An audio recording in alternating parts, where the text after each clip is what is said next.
کوئی سوال ہے تو کیا جا سکتا ہے۔ سود کے حوالے سے جو آپ بتا رہے تھے کہ معیشت کے لیے یہ خراب ہے، تو اگر آج ہم دیکھیں تو ہمارا تو سارا نظام اسی پہ ہے، حالانکہ ہم یہ بھی کہتے ہیں کہ ہمارا اسلامی ملک ہے، تو اس حوالے سے آپ کی کیا رائے ہے؟ کہ میری رائے یہ ہے، سود ہے 100% حرام ہے، ماں سے زنا کرنے کے برابر ہے۔ یہ آنکھیں گواہ ہیں، جو سود کے عادی ہیں اللہ نے دنیا میں عبرت بنایا ہے۔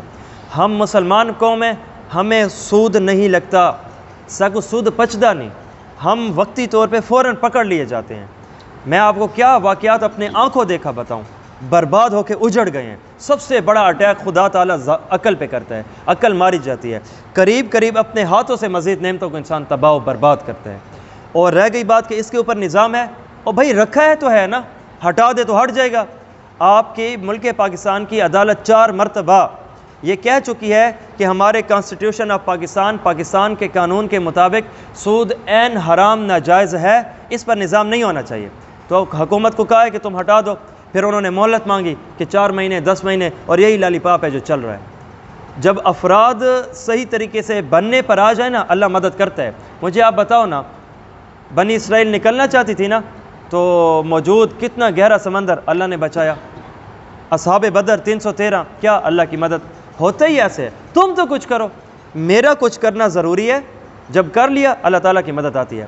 اور اگر اللہ تعالیٰ کی مدد پہلے آ جائے تو یار پھر ہمارا کمال کیا ہے؟ ہمارا کمال تو آزمائش میں ہے نا۔ عید رمضان کے بعد اس لیے تو ہوتی ہے، جنت دنیا کی تکلیفوں کے بعد اس لیے تو ہوتی ہے۔ نظام یہاں پر ہے، کیوں ہے؟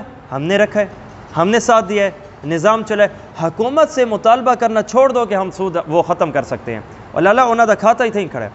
ہم عوام ہیں، ہمارے پیسے سے بینک بنتا ہے نا، نہ جمع کرو، تم احتجاج کرو، اکٹھے ہو جائیں، لگ پتہ جائے ہوتا کیا ہے۔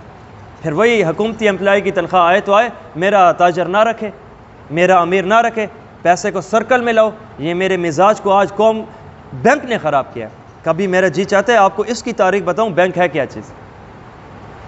ہمارے پیسے کو بھائی میرے پیسے سے چس چاوڑ والے ادارے کو بینک آتے ہیں، مزے کر رہے ہیں۔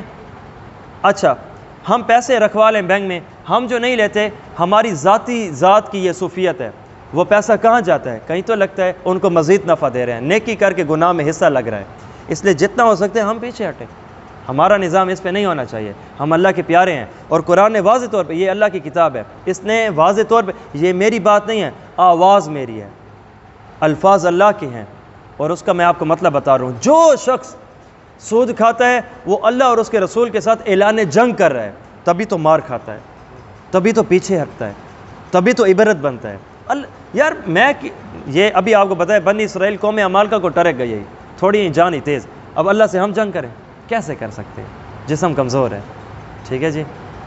شرک کے حوالے سے جو بات کی ہے، اگر آج اس کی ڈیفینیشن ہم اپنے کاروبار اور اس سے لگائیں تو یہ ہو سکتا ہے کہ جو لوگ کاروبار کر رہے ہیں اور اس وقت نماز یا اذان کا وقت ہو جاتا ہے اور وہ مسجد کی طرف نہیں آتے، تو کیا یہ بھی شرک میں آ جائے گا؟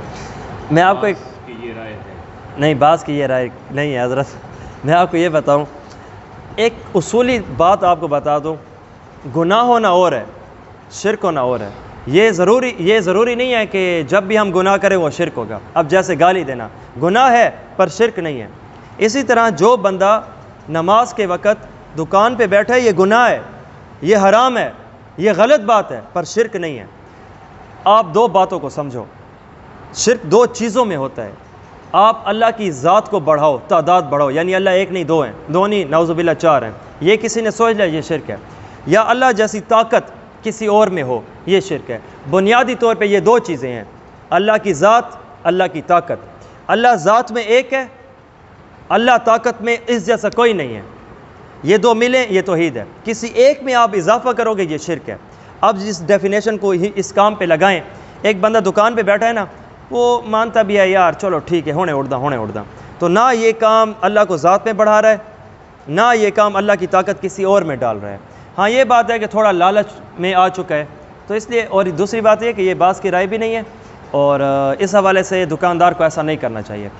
اللہ رازق ہے، یہ خود رزق ہے، یہ رزق بھی اللہ رب العزت کی طرف سے آتا ہے، جب اس کو راضی کریں گے یہ خود بخود چل کے آ جائے گا۔ ہماری زندگی خود بتاتی ہے کہ ہمارے حق میں رزق لکھا ہوا ہے، اور جب موت آ جائے نا، یہ اشارہ ہے اس بات کا، بس تیرا بیا دنیا کھاون کو نہیں بھائی روٹی بیعت دے منہ دیے. خود زندہ ہونا یہ دلیل ہے اس بات کی کہ میرے حصے میں اللہ نے ابھی دنیا کا کوئی نہ کوئی کھانا رکھ رکھا ہے.